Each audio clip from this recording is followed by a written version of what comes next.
इस कार्यक्रम के प्रायोजक हैं पेट सफा आयुर्वेदिक चूर्ण। पेट सफा हर रोग दफा।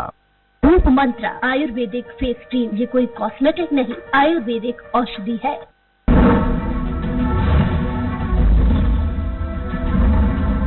आप देख रहे हैं नंबर 1 प्रोग्राम जनता मांगे जवाब। नमस्कार, स्वराज एक्सप्रेस के खास प्रोग्राम जनता मांगे जवाब में आपका स्वागत है। मैं हूं एसपी त्रिपाठी। छत्तीसगढ़ में एक युवक के खुद को आग के हवाले करने वाली घटना से प्रदेश का सियासी पारा चढ़ गया है। सियासी माहौल गर्म इसलिए है क्योंकि युवक ने खुदकुशी की कोशिश राजधानी रायपुर में मुख्यमंत्री निवास के सामने की। बताया गया है कि युवक मजदूरी करता था और उसकी घर की आर्थिक स्थिति खराब है, लेकिन पुलिस ने युवक को मानसिक रूप से अस्वस्थ बताया है। खैर, युवक ने आत्मदाह की कोशिश क्यों की, ये जांच के बाद साफ होगा, लेकिन विपक्ष ने इसे अपने लिए मुद्दा बनाकर सरकार के खिलाफ मोर्चा खोल दिया है। इसके साथ ही मंत्री टीएस सिंहदेव ने उस ट्वीट के बाद बीजेपी और भी आक्रामक हो गई है, जिसमें उन्होंने लिखा है कि युवाओं की पीड़ा से वो बहुत ही दुखी है और शर्मिंदा भी है। मंत्री टीएस सिंहदेव के इस ट्वीट के आखिर क्या मायने हैं और बेरोजगारी पर अब जो बहस छिड़ी है वो कितनी आगे जाती है, इस पर आज हम चर्चा करेंगे। इसके साथ ही बात मध्य प्रदेश की भी होगी, जहां मंत्रिमंडल विस्तार को लेकर बेचैनी है। प्रदेश में सत्ता परिवर्तन के बाद से अब तक मुख्यमंत्री शिवराज सिंह चौहान अपनी सिर्फ 5 सदस्यीय टीम के साथ काम कर रहे हैं। हालांकि बीजेपी के सत्ता में लौटने के बाद कई बार मंत्रिमंडल विस्तार की अटकलें तेज हुई, लेकिन विस्तार अभी तक नहीं हुआ है। हालांकि माना जा रहा है कि देवसेन 11 के पहले यानी आज शिवराज कैबिनेट का विस्तार हो सकता है, लेकिन ऐसा हुआ नहीं। इसके बाद ये खबर आई कि विस्तार आज नहीं कल होगा, लेकिन अब जब ज्योतिरादित्य सिंधिया का 1 जुलाई को होने वाला भोपाल दौरा भी टल गया है, तो क्या ये लगाए जा रहे हैं कि मंत्रिमंडल विस्तार भी टल सकता है। ऐसे में उन लोगों की बेचैनी लगातार बढ़ रही है जो मंत्री बनने के लिए बेताब है।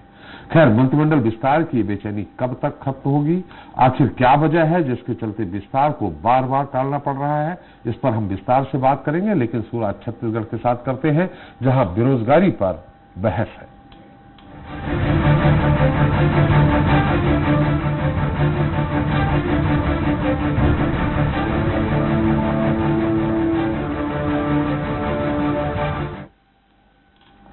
तो धमतरी के एक युवक ने सोमवार को सीएम हाउस के पास खुद को आग के हवाले कर दिया था। फिलहाल युवक का इलाज चल रहा है। इधर घटना के बाद छत्तीसगढ़ के बेरोजगारों ने भत्ते की मांग शुरू कर दी है। दूसरी ओर बीजेपी ने इसे अपने लिए मुद्दा बनाते हुए कोरोना काल के बीच प्रदेश के सियासी पारे को फिर चढ़ा दिया है। बीजेपी अब और भी इसलिए सरकार के खिलाफ आक्रामक हो गई है क्योंकि मंत्री टीएस सिंहदेव ने पीड़ित हरदेव के मामले को लेकर ये ट्वीट किया है कि युवाओं की पीड़ा से बहुत दुखी और शर्मिंदा है। आखिर इस ट्वीट के मायने क्या है और बीजेपी खुदकुशी का कोशिश करने वाले हरदेव के सहारे पॉलिटिकल माइलेज हासिल कर पाएगी? और सबसे बड़ा सवाल ये है कि युवाओं को रोजगार और बेरोजगारी भत्ता देने का वादा कर सत्ता में आने वाली कांग्रेस आखिर कब अपने वादे पूरा करेगी? इस पर चर्चा शुरू करें, उसके पहले देख लेते हैं रिपोर्ट। रायपुर में मुख्यमंत्री निवास के सामने एक युवक की आत्मदाह करने की कोशिश से छत्तीसगढ़ की सियासत गर्मा गई है। धमतरी जिले के तेलिंग सर्की निवासी हरदेव सिन्हा ने आत्मदाह की कोशिश क्यों की, ये पता लगाने के लिए मजिस्ट्रियल जांच के आदेश दिए गए हैं। लेकिन उससे पहले भी कुछ बातें सामने आई, जिसमें कहा जा रहा है कि आत्मदाह की कोशिश करने वाले हरदेव का परिवार आर्थिक संकट से जूझ रहा है, इसलिए उसने कदम उठाया। हालांकि पुलिस का कहना है कि हरदेव की मानसिक स्थिति ठीक नहीं है। अभी तक जो प्रथम दृष्टया जांच में यह आया है कि जैसा कि धमतरी पुलिस ने उसके पिता के बयान के आधार पर हमें जानकारी दी है कि युवक मानसिक रूप से असंतुलित है। दूसरी ओर इस मामले को लेकर विपक्ष ने सरकार को सवालों के घेरे में ले लिया है। बीजेपी ने इस घटना को कांग्रेस राज का नतीजा बताया है। पूर्व मुख्यमंत्री डॉक्टर रमन सिंह ने मुख्यमंत्री निवास के सामने घटी घटना को लेकर एक के बाद एक कई ट्वीट कर भूपेश सरकार को आड़े हाथों लिया। इधर इस घटना को लेकर मंत्री टीएस सिंहदेव ने भी अपनी पीड़ा जाहिर की। उन्होंने अपने एक ट्वीट में लिखा है कि सभी बेरोजगार शिक्षा कर्मियों, विद्यामितान, प्रेरकों एवं अन्य युवाओं की पीड़ा से मैं बहुत दुखी और शर्मिंदा हूँ। लेकिन उन्होंने ये भी लिखा है कि जन घोषणा पत्र के माध्यम से जो वायदा आपसे किया गया था, मैं उस पर अटल हूँ। मंत्री टीएस सिंहदेव के इस ट्वीट से सवाल भी खड़ा हो गया है कि क्या वे सिर्फ संवेदना प्रकट कर रहे हैं या फिर अपनी सरकार पर सवाल भी उठा रहे हैं। कांग्रेस पार्टी जन घोषणा पत्र में किए गए अपने वायदे को पूरा करने के लिए प्रतिबद्ध है, संकल्पबद्ध। बेरोजगारों के बीच भारी हताशा और निराशा का वातावरण है। उसी की परिणति हमने देखा कि कल सीएम हाउस के पास एक युवक साथी को इस तरह से व्यक्त करना पड़ा। बहरहाल तमाम राजनीतिक आरोप प्रत्यारोप से तर सरकार को यह भी सोचना होगा कि युवाओं के लिए रोजगार और बेरोजगारी भत्ता देने का जो वादा कर कांग्रेस ने प्रदेश की सत्ता हासिल की थी, वो अब अपने वादों को कैसे और कब तक पूरा करेगी। Bureau report Swaraj express. तो बेरोजगारी पर बहस, इस मुद्दे पर चर्चा करने के लिए हमारे साथ रायपुर से जुड़ रहे हैं जल्दी ही बीजेपी विधायक सौरभ सिंह जल्द जुड़ेंगे।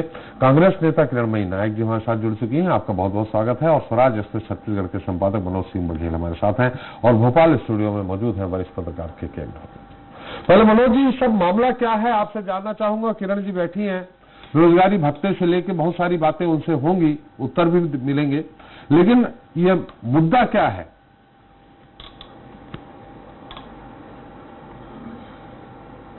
देखिए सर, मुद्दा ये है कि कल दोपहर में ये घटना हुई थी। 2 बजे के आसपास ये खबर आई कि धमतरी जिले के तेलिन सती निवासी एक युवक है। उसके बारे में शुरुआत में अलग अलग तरह की बातें आई कि वो कोई शॉर्ट फिल्म बनाना चाहता था और उसके लिए वो सीएम से सहयोग चाह रहा था और सीएम से मुलाकात नहीं हो पाई, इस कारण से उसने ऐसा कर लिया।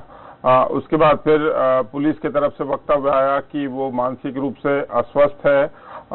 धमतरी कलेक्टर से बात हुई, उनका कहना है कि उस आदमी के पास जो हरदेव सिन्हा जिसने आत्मदाह की कोशिश की है, उसके पास 2 एकड़ जमीन है, वो मनरेगा में 11 दिन काम भी किया था और इस तरह से कोई आर्थिक संकट जैसी स्थिति फिलहाल दिखाई नहीं देती। तो इस तरह से जो है उसे भर्ती कराया गया अस्पताल में, तो पता चला कि 55% जला है।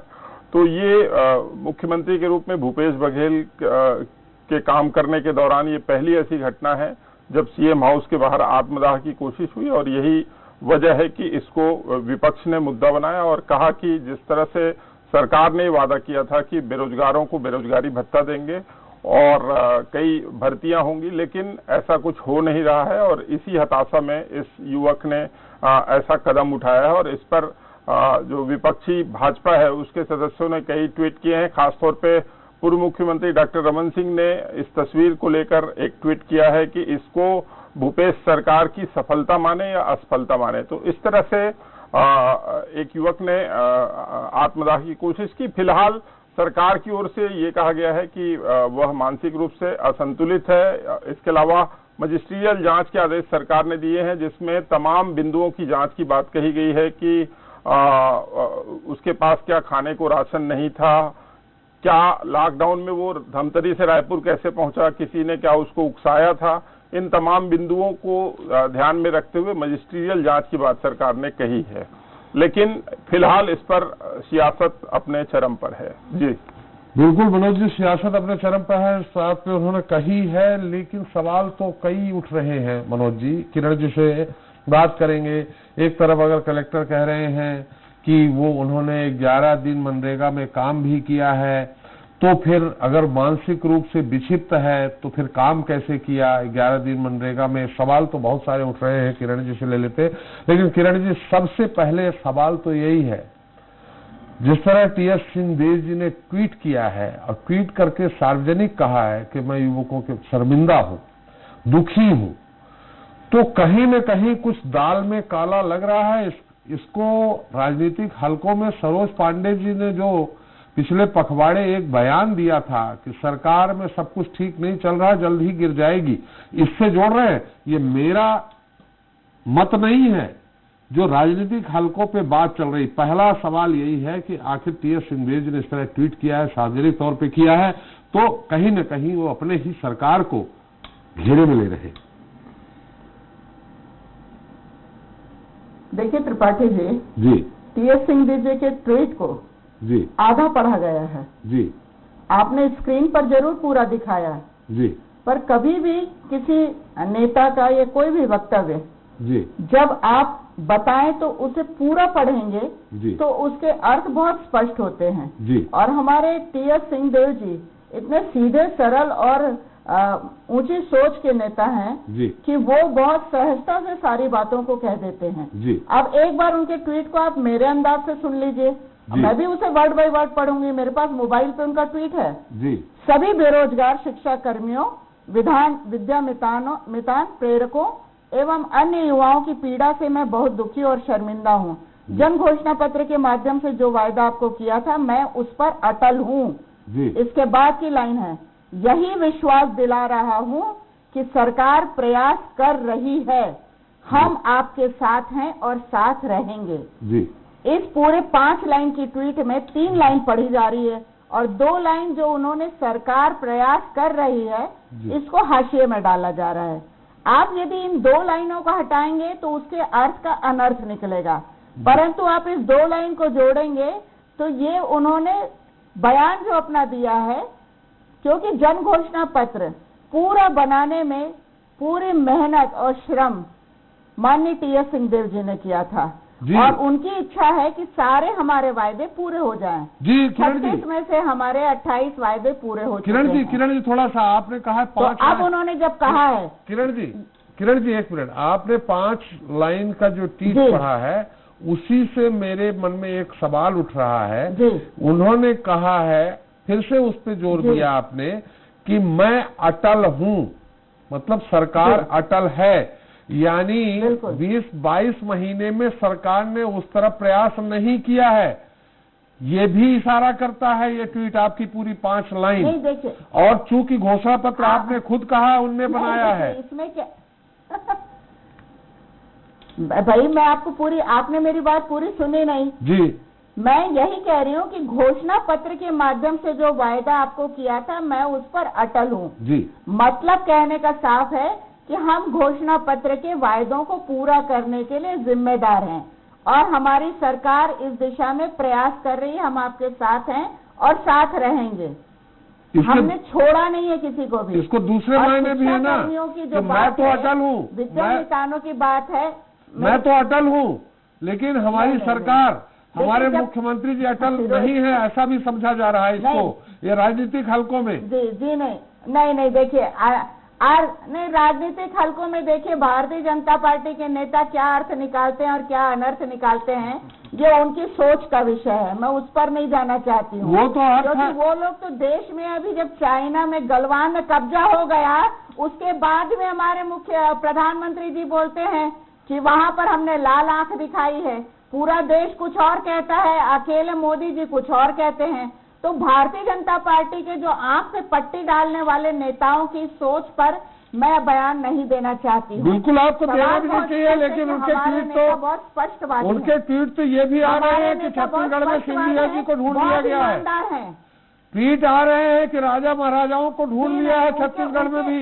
देखिए सवाल ये है, अब ऐसा है कि अपने मुंह में मिट्ठू बनना और बहुत सारे सपने जो है ना, हसीन सपने मुंगेरी लाल के, वो देखना इनकी आदत में बन गया है, क्योंकि 15 साल वाले लोग 14 सीट पर हैं जी, और 14 सीट में 14 टुकड़े हैं जी। अभी अजय चंद्राकर जी ने एक बयान दिया, पूरी भारतीय जनता पार्टी ने किनारे कर लिया जी गोबर के मुद्दे पर जी, क्योंकि सबके दिमागों में गोबर भरा हुआ है। अरे उनके तो 14 टुकड़े रहने दीजिए, आप तो एक ही टुकड़ा रखिए ना, आप तो एक ही टुकड़ा रखिए, उनके 14 होने दीजिए। नहीं हमारा जो नहीं बिल्कुल, हम तो मान रहे हमारी सरकार बिल्कुल स्पष्ट सरकार है, 69 सीट पर है जी। और ये जिस तरीके से खरीद फरोख्त से सरकार गिराए मध्य प्रदेश में, ये कोशिश करने के लिए भी करेंगे तो भी यहाँ पे सफल नहीं हो पाएंगे जी।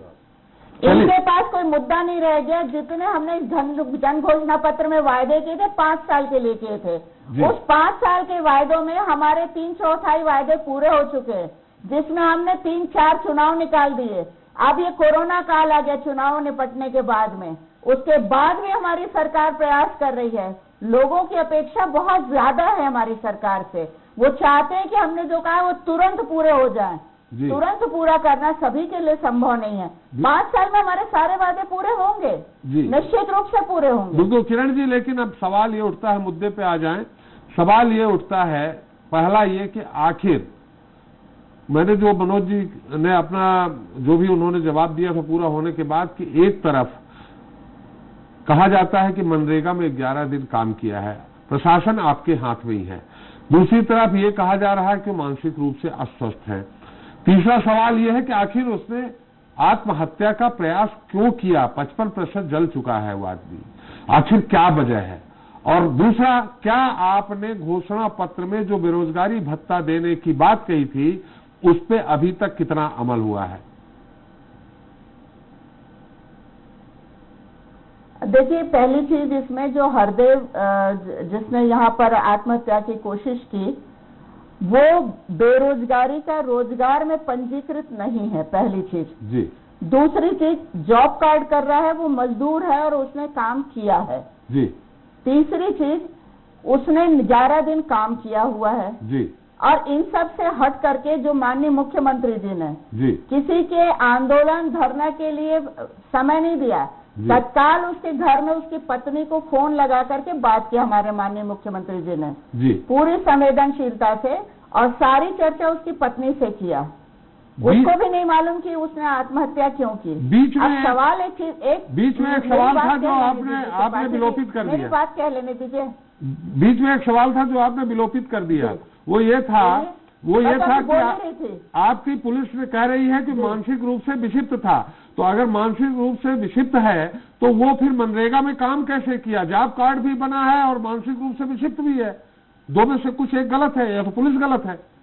देखिए सवाल नहीं, देखिए मैं वहीं पर आ रही हूँ कि वो उसकी पत्नी ने बताया था कि उसका जो छोटा भाई है वो पूरी तरीके से है, और ये थोड़ी से मानसिक विक्षिप्तता के कई पैरामीटर्स होते हैं। ऐसा नहीं है कि वो आदमी कुछ भी नहीं करता है। गांव में आपको कई लोग मिल जाएंगे जो पूरी तरीके से मानसिक लेवल नहीं है, उसकी पढ़ाई 9वीं तक की बताई जा रही है, मतलब वो पढ़ने के लिए भी सक्षम नहीं रहा पूरी तरीके से। अब सवाल यह है कि आत्महत्या, यदि एक फिल्म स्टार जा करके अपने कमरे में आत्महत्या कर लेता है, दूसरा आदमी सीएम हाउस के सामने आकर कर आत्महत्या करने वाले की अपनी मानसिक स्थिति क्या है, ये हर एक का पर्सन टू पर्सन वैरी करता है। अब आप ये नहीं कह सकते हैं कि वो बेरोजगारी के कारण कर रहा है, क्योंकि बेरोजगारी के कारण यदि होता, कहीं न कहीं रोजगार पंजीयन या उसका आवेदन या उसकी नौकरी की मानसिकता होती और नौकरी करने का संघर्ष होता, परंतु वो मजदूरी कर रहे हैं गांव में। मनरेगा में 11 दिन उसने मजदूरी की इस कोरोना काल में भी जी। तो यहाँ पर उसकी बेरोजगारी या नौकरी का विषय नहीं था जी। तो उसने ऐसी दशा में आत्मदाह करने को का बयान नहीं हो जाएगा जी। आत्मदाह करने के लिए उसने मुख्यमंत्री निवास का गेट मुफीद समझा था, वहां ज्यादा आसानी से वो आत्मदाह कर सकता था, ऐसा क्या? देखिए, अब ये तो अभी हमको मालूम नहीं, क्योंकि तथ्यों की जांच नहीं हुई है, उसके बयान नहीं हुए हैं, अभी उसका इलाज चल रहा है, और उसका इलाज पहले गवर्नमेंट हॉस्पिटल में था, अब उसे प्राइवेट हॉस्पिटल भी रेफर किया गया, उसके पूरे खर्चे को सरकार वहन कर रही है। ये चीजें तो जब उसका बयान होगा और वो स्वस्थ होगा, बोल पाएगा, तब पता चलेगा कि हकीकत क्या है। अभी तो सिर्फ हवा में तीर चलाने वाली बात है। अभी तो पहली आवश्यकता उसका इलाज कराना है, उसके परिवार को जो संबल देना है, वो पूरा काम सरकार कर रही है जी। ऐसा नहीं है कि लोग मर गए, मरते मरते मारे गए वाला बात तो नहीं कर रही हमारी सरकार। जिस तरीके से देश में 20 जवान मारे गए, उसमें संवेदनशीलता किस तरीके से मोदी जी ने दिखाई है वो सबको पता है। मारते मारते मारे गए, इस तरीके से हमारी असंवेदनशील सरकार नहीं है जी। बिना किसी के आंदोलन, बिना किसी के धरने के यदि माननीय मुख्यमंत्री जी पूरे मामलों को खुद व्यक्तिगत रूप से निर्णय ले रहे हैं, हमारे माननीय स्वास्थ्य मंत्री यदि खुद से होकर ट्वीट कर रहे हैं, किसी ने उनसे जाकर नहीं कहा, उनकी अपनी पीड़ा है कि हमको करना है, हम चाहते हैं जी, पर हमारी सरकार अब प्रयास कर रही है जी। ये भी तो देखना पड़ेगा कि हमारी सरकार 15 साल के बाद आई है और 18 महीने हमारी सरकार को, और उस 18 महीने में 4 चुनाव के बाद में 3 महीने से ज्यादा समय कोरोना काल हो गया है जी। एक सरकार के काम करने की लिमिट भी होती है, उनके अपने बजट में भी चीजों को देखना पड़ता है, सारी चीजों को देखना पड़ता है। किरण जी, निश्चित रूप से एक सवाल मैंने किया था, बेरोजगारी भत्ता देने में कब तक अमल करेंगे, कितना अमल कर चुके हैं, लेकिन हमारे साथ भाजपा विधायक मैंने पहले भी कहा था कि हमारी सरकार 5 साल के लिए आई है, हम निश्चित रूप से उस पर करेंगे काम, बेरोजगारी भत्ता भी करेंगे और नौकरियां, क्योंकि अभी आपने शिक्षा कर्मी कहा, मैं तुरंत आपको आंकड़े नहीं बता सकती, पर आप पूछ लीजिए सारे शिक्षा कर्मियों से, 2 साल की जो कंडीशन डाली थी उसके बाद भी सारी भर्ती ले ली गई है जी। बेरोजगारी 8 साल वाली करके 1-1 साल में ले रहे थे सारे शिक्षा कर्मियों को, उनको भी ले लिया गया है। बेरोजगारी भत्ता 2022 के आसपास तक और नए शिक्षकों की भर्ती भी निकाली गई है। नहीं, बेरोजगारी भत्ता की बात कर रहे हैं। सवाल है कि हमारी सरकार को काम तो कर लेने दीजिए। नहीं तो वही अरे कम से कम हमारी सरकार को पूरा काम तो कर लेने दीजिए, जो काम ये 15 साल में नहीं कर पाए। 15 साल में किसानों को ठगते रहे। हमारी पूरी अर्थव्यवस्था 85 से 90% किसान आधारित है। इस कोरोना काल में भी हमारी आर्थिक स्थिति मजबूत है, उसको वैश्विक स्तर पर और देश के स्तर पर भी माना गया है कि छत्तीसगढ़ में कहीं पर कोई संकट नहीं है। बिना पीएम केयर्स फंड के पैसा मिले, हमारी सरकार अपने संसाधनों से अपनी व्यवस्था चला रही है। ये मुद्दा अलग है। किरण जी, 2000 आप जो कह रहे हैं बेरोजगारी भत्ता देंगे, हमारी सरकार अटल है, तो जब आप बेरोजगारी भत्ता देना चालू करेंगे, हमने वही सवाल किया, क्या 2022 के आसपास से देने लगेंगे? लेकिन जब बेरोजगारी भत्ता आप देंगे तो जिस दिन से देंगे उस दिन से देंगे या नवंबर 2018 से देंगे? 5 साल शुरू में किया ना, 5 साल चलते चलते जब आप चलने लगेंगे तब दे देंगे।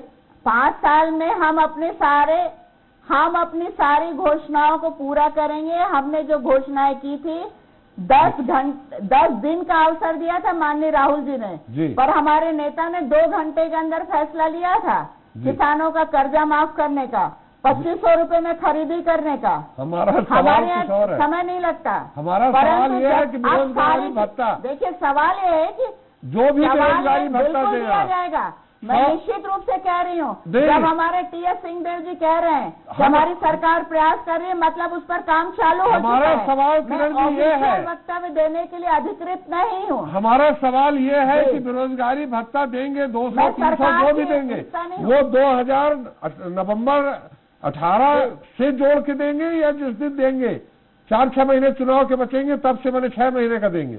देखिए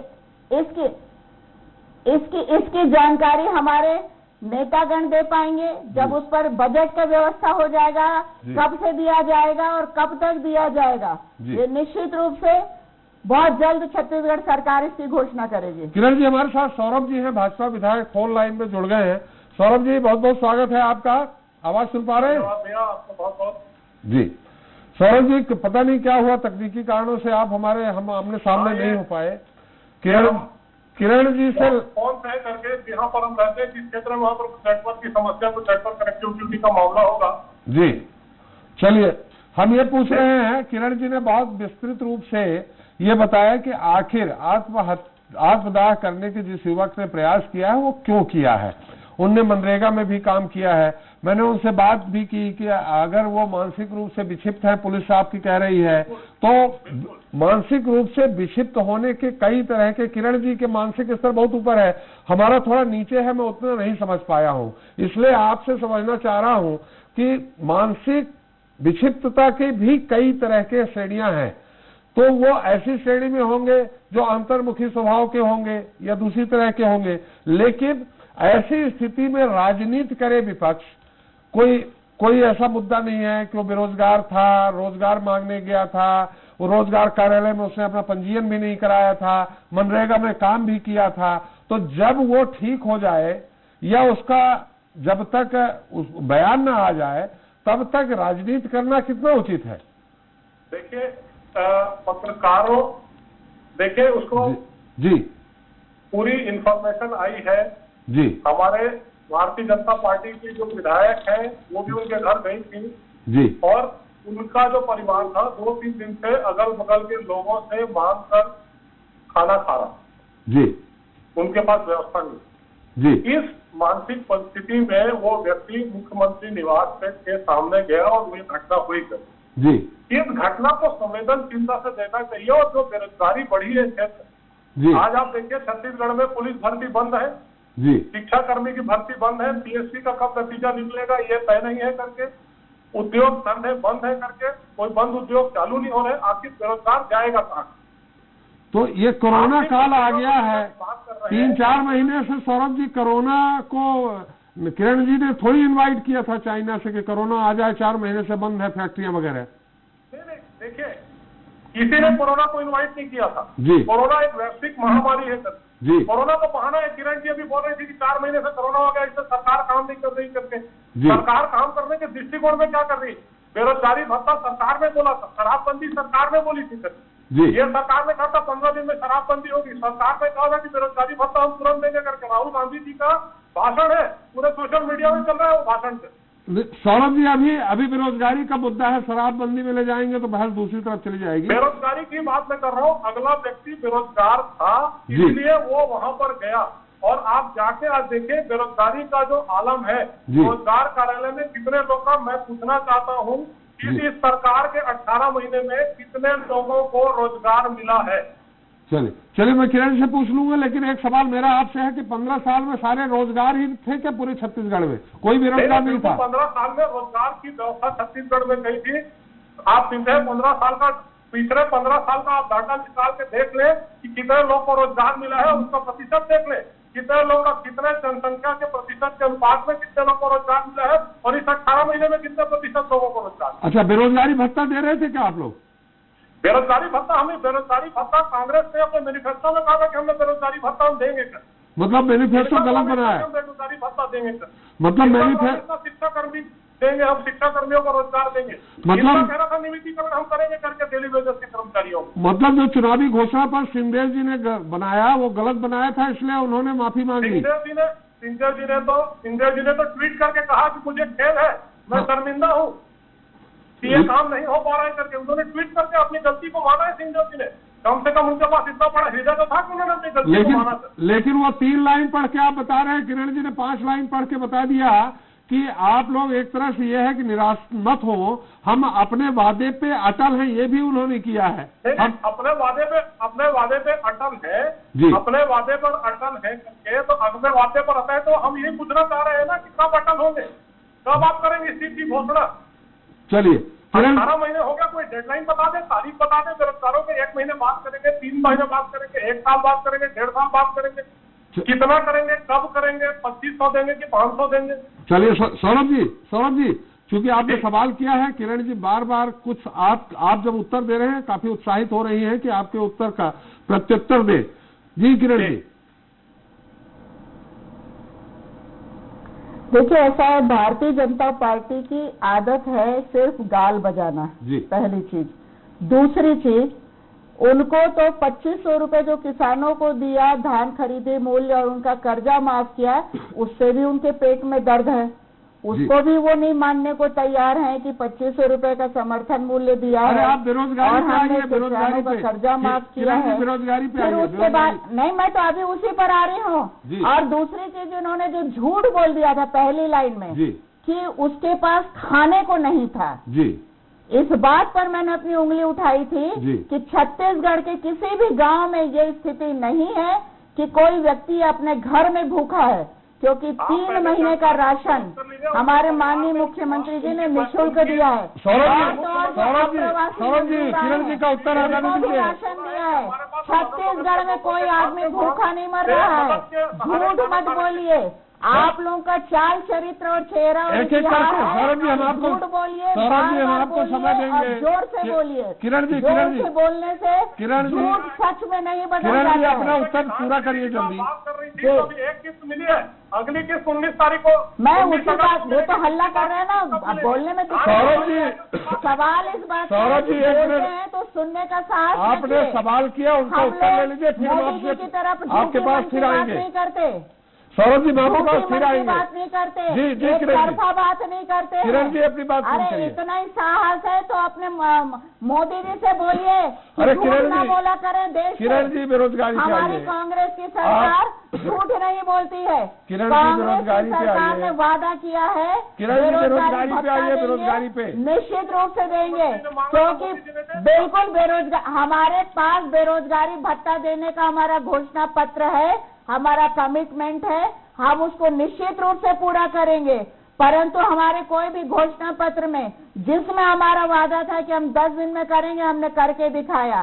पर बाकी सारे घोषणा पत्र 5 साल के लिए है, 5 साल में हम पूरा करेंगे और आपके एक एक सवाल का जवाब दिया जाएगा कि हमारा घोषणा पत्र कब पूरा किया गया। आपकी तरह धोखाधड़ी नहीं करेंगे। चलिए किरण जी, सौरभ जी को बोलने दीजिए। बोनस का किरण जी समय हो रहा, किरण जी समय हो रहा, ₹21 समर्थन मूल्य आज तक नहीं दिया भारतीय जनता पार्टी ने। किरण जी समय हो रहा, दूसरा मुद्दा है। सौरभ जी संक्षेप में, दूसरी किस्त कब आएगी, तीसरी किस्त कब आएगी, चौथी किस्त? अरे बोनस से बच जाइए सौरभ जी, अभी तो बेरोजगारी की बात है। सारी किस्त आ जाएगी, आप काहे परेशान हो रहे हैं सौरभ जी? बेरोजगारी की बात है, परेशान हो रहे हैं। धान का मामला नहीं है सौरभ जी। वो कह रही हैं कि 5 साल के लिए सरकार ने चुना है, बेरोजगारी भत्ता वो देंगे, अटल है। और यही सिंहदेव जी ने भी ट्वीट किया है, क्या कहेंगे?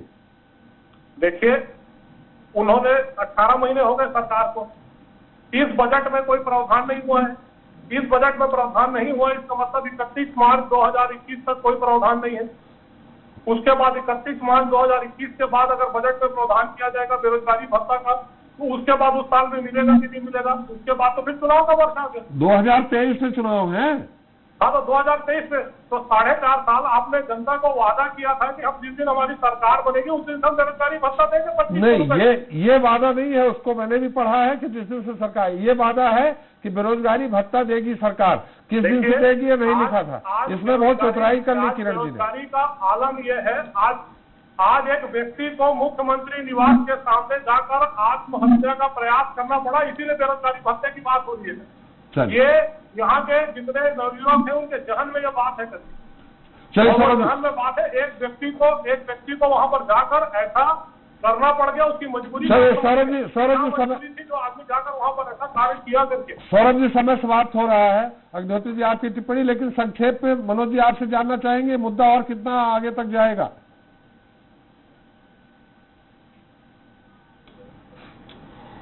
देखिए, विपक्ष ने जो कुछ भी किया है इस पर वो तो ठीक है, लेकिन जो वरिष्ठ मंत्री हैं टीएस सिंहदेव, उनके ट्वीट से जरूर सियासी घमासान और आगे तक जाने की उम्मीद है। जिस तरह से उन्होंने, हालांकि 5 लाइन का ट्वीट है, लेकिन ऊपर के 3 लाइन उन्होंने बहुत ही खतरनाक लिखे हैं और इसको लेकर जो है बहुत चर्चा है सियासी हलकों में।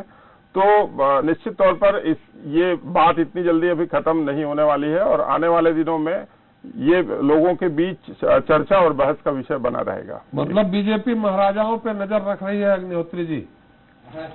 नहीं, लेकिन त्रिपाठी जी, छत्तीसगढ़ में जो सरकार की स्थिति है वो बहुत मजबूत है। जो मध्य प्रदेश में हुआ उसको छत्तीसगढ़ में दोहराना थोड़ा कठिन है। हालांकि ये जो विषय है इसमें बेरोजगारी का जहाँ तक मामला है, सालों साल से स्थितियां जो है यही की यही हैं और स्थितियां सुधरी नहीं है।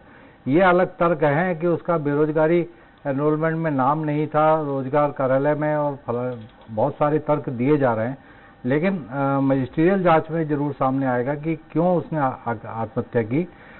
सरकार को मजिस्ट्रियल जांच 15-15 साल में आती है। हाँ, वो जब आएगा, बयान आएगा उसका, तब भी समझ में आएगा। और किरण जी ये बताने में असफल रही, शायद उनको पता नहीं होगा कि मुख्यमंत्री की उनकी पत्नी से जिसने कोशिश की आत्मदाह की, उनकी पत्नी से क्या बात हुई, ये डिटेल अभी तक सामने नहीं आया है। और क्यों उन्होंने आत्महत्या की, यही का प्रयास किया, यह सबसे महत्वपूर्ण है जो सामने आना चाहिए। अब ये निश्चित तौर पे मुख्यमंत्री जी ने क्या बात की वो पूरी अक्षरशः तो नहीं बताया होगा, इसलिए अग्निहोत्री जी ने इस तरह की बात कही है। क्योंकि समय समाप्त हो गया, आपकी अनुमति चाहेंगे, लेकिन जरूर फिर से मिलेंगे। बहुत बहुत धन्यवाद किरण जी आपका, सौरभ जी आपका, मनोज जी आपका हमारे साथ चर्चा में शरीक होने के लिए। तो धमतरी के युवक ने रायपुर में सीएम हाउस के सामने खुदकुशी की कोशिश क्यों की? निश्चित तौर पर इसकी जानकारी जांच पूरी होने पर ही चलेगी, लेकिन उसके पहले जिस तरह से बीजेपी ने इसे अपने लिए मुद्दा बनाया है और इस बीच मंत्री टीएस सिंहदेव का ट्वीट की, वो युवाओं की पीड़ा को लेकर दुखी और शर्मिंदा है। ये कहीं न कहीं भूपेश सरकार को सवालों के घेरे में ले रहा है। जब एक मंत्री ने इस तरह की बातें कही हैं तो फिर विपक्ष का आक्रामक होना लाजमी है।